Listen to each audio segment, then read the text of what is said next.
Listen, I coached for 10 years. I think I started coaching when I was 16 years old, volunteering just locally in North Berwick before eventually going out to California and kind of coaching in the youth level, doing a little bit towards the end with some pro players, kind of one-to-one private training sessions, group session, things like that.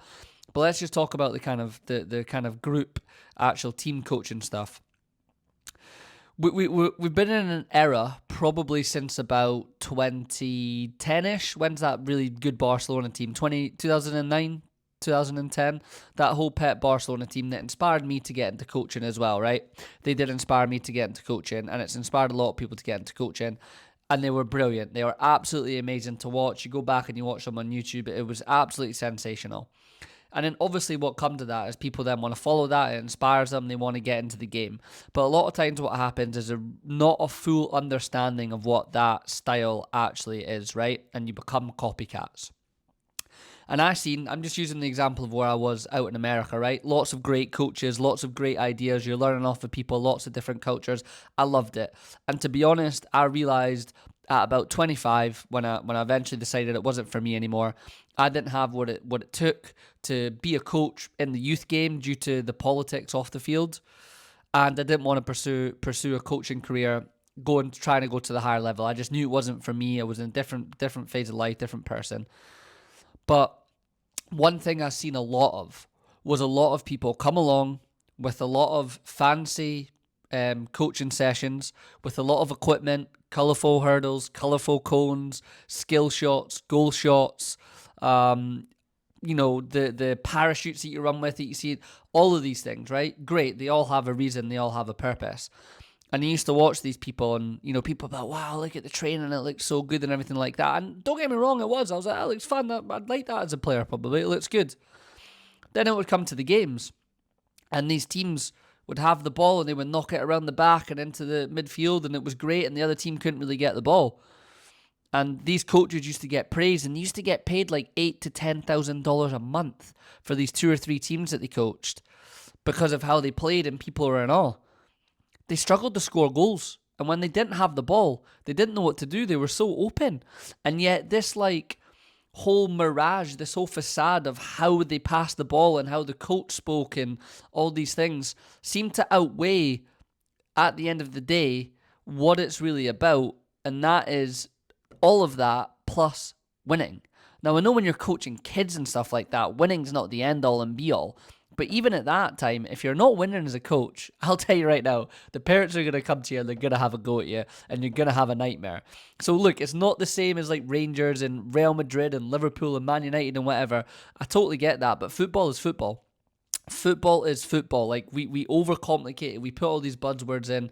We do all these things, and we're just in an era. We've been in an era with all these managers. They talk and they want to play this open, expansive football. Your team is getting pumped. You're losing games. It's not working. Look, Vincent Kompany gets the Bayern Munich job off of what he did at Burnley. Now, there's a part of me that's like, he stuck to his principles. Absolutely fair play to the guy, right? You got to respect someone that does that. But wow, Burnley relegated and that guy goes to Bayern Munich. I know they won the league and everything last season, but let's see how he does overall, right? I mean, again, Bundesliga, Bayern Munich should be winning that, for example. But I watch the managers nowadays and there's just a lot of words and I'm like, that sounds really good. I've said Russell Martin speaks really well. I've said Ruben Amorim, I think, speaks well. But then I'm watching your team on the pitch and I'm not seeing anything that you're saying translate across. You're not winning football matches. I'm all for time and everything like that and giving managers time and I understand philosophies and styles and all the things I'm talking about need to be embedded. And I think there is a big myth, and I'm going to do a video on this in the break here that I'll get up. I think there's a myth of these concept, this idea of this whole project time of Jurgen Klopp was given time at Liverpool, for example. I think that's the big one. He was a project, like what he did over 5 years. You guys, we were winning games. We got to a Europa League final. I know we lost the final, but we were winning games. We got there. You could see what was happening. It wasn't just his style, but not winning. We won games. That's what got the belief back in the fans. There was fans walking out of Anfield in one of his first few games that we got beaten. It's not like he won every single game, but we were winning games, right? There was a clear, obvious improvement there. Just to use that as the example, right? Because that's the one that's I know for a fact I've seen and I watched it grow and progress. There's a falsehood in this whole philosophy stuff. It is about winning, especially if you're Rangers, especially if you're Manchester United.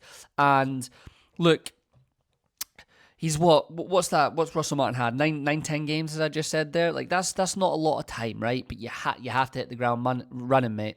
You have to hit the ground running in Glasgow. And the problem that Rangers have, and it's the same in Man United, is the fans are fed up of where they are at. You don't have time to embed a philosophy style of football. They want to see you fucking win, right? That's what you need to go in there and do.